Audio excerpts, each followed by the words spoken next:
Did you know that 28 major conflicts are happening right now across the globe? From the conflict in Ukraine to the civil war in Sudan, these conflicts can be seen as more than violence, but about power. In this video, we will explore how conflict happens, the role of power and systems in it growing, and what it shows about our world. Conflict in global politics refers to a disagreement or struggle between states, groups, or individuals, often over power, resources, territory, or ideology. It can range from diplomatic tensions and economic authority to armed violence and war, and may involve both state and non state forces. In short, it is when two groups have goals and viewpoints that don't align. When this occurs, the result can either be in the form of violent or nonviolent conflict. Violent conflict happens when people or groups use physical force, such as war, fighting, or attacks, to try to reach their goals because peaceful solutions have broken down. Examples of violent conflict include World War II, where global superpowers resorted to total war with millions dead, cities destroyed, and diplomacy completely broken down. It is one of the most recognizable showcases of violent conflict where peaceful solutions have failed and violence became the only option people saw to get what they wanted. Similarly, in Syria today, civil war continues because past injustices haven't been addressed and no real system for peace exists. Nonviolent conflict happens when people disagree or push for change without using violence, most commonly through protests, debates, elections, or strikes, especially in democratic systems where freedom of speech is granted. One of the most famous examples of nonviolent conflict from the past is Gandhi's movement for India's independence. Instead of using violence, millions of Indians followed Gandhi's lead, such as marching, boycotting British goods, and refusing to cooperate with laws they saw as unjust. Their peaceful resistance challenged the empire and eventually helped win India's freedom. In the modern day, the political polarization happening in the US is an example of nonviolent conflict. Through many protests, debates, and elections, a political divide has occurred, and the two sides now battle for control. In any type of conflict, power plays a central role, which in global politics, it is defined as the ability to influence or control people, events, and decisions. It can be used in many ways, most commonly through persuasion, cooperation, or force. Power can be held by individuals, groups, or governments, and it plays an important role in how the world works and the relations in it. There are three important types of power, being economic power, which is the ability to control money and resources, social or cultural power, which is the ability to influence values, beliefs, or media, and structural power, which is the ability to shape systems and rules in society. In the modern world, power is increasingly shaped by narratives, such as stories and ideas spread through media, social movements, and public opinion. Instead of relying only on force or money, groups can gain influence by controlling how issues are seen and talked about. Social media platforms, news outlets, and cultural trends all play an important role in shaping these narratives. Economic power is the ability to influence others through control of wealth, resources, or trade. Countries or organizations with strong economies can use this power to create dependence or offer incentives. For example, the United States and the European Union use economic sanctions against Russia in response to its invasion of Ukraine. These sanctions limit Russia's trade and financial access, pressuring its economy without direct military action. Social cultural power is the influence that comes from ideas, values, traditions, or media. It shapes how people think and see the world, often spreading through pop culture, education, or religion.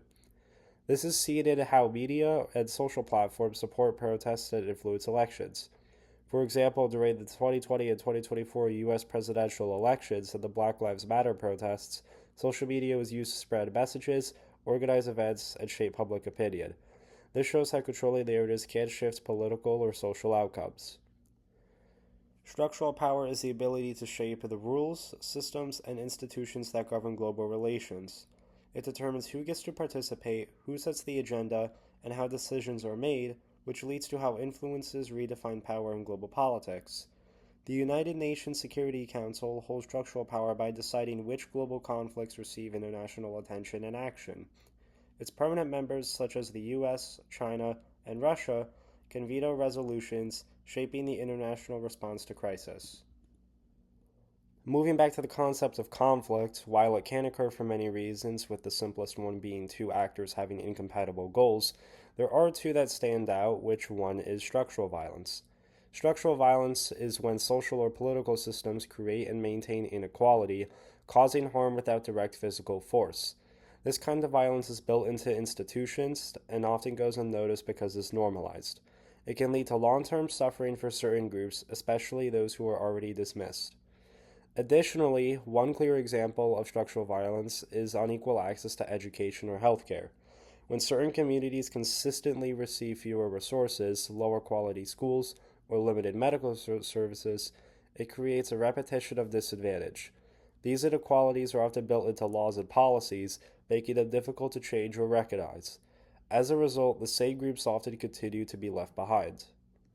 Over time, this unfair treatment grows the gap between the rich and the poor. People who are constantly denied opportunities may begin to feel resentment and frustration. This tension can lead to social conflict, protests, or even larger political or economic crisis. Sexual violence may not appear initially, but it can build pressure that can eventually result in serious issues. A second standout concept when talking about conflict is the idea of the Thucydides trap, which is the idea that when a rising power starts to challenge a ruling power, it often leads to conflict or war. This creates tension with competition, which can turn into a serious conflict even if neither side directly wants it.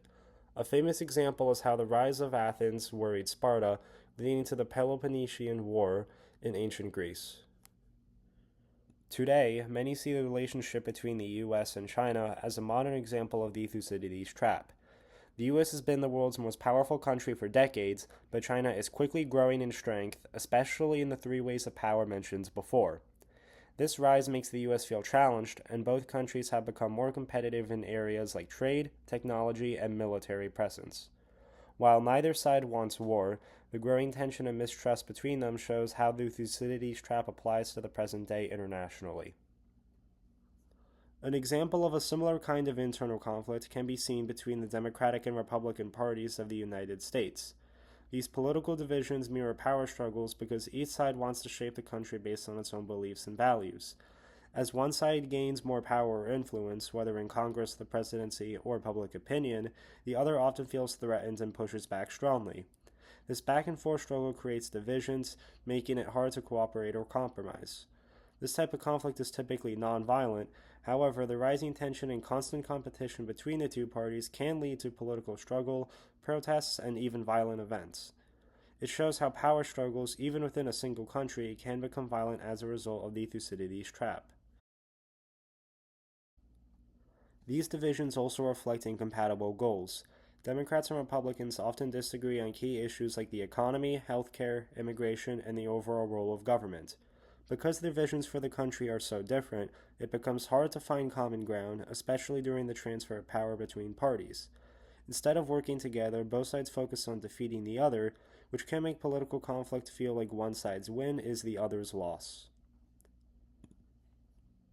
As we've seen, a conflict is more than just about fighting or war. It's about power, unfair systems, and different groups wanting different things. Whether it's between countries like the US or China, or between political parties or social classes, conflict shows us where checks and balances are or need to be. Power plays a big role in this, and it can come from money, culture, or the systems that control how things work. When people feel ignored or treated unfairly for too long, that's when conflict can grow.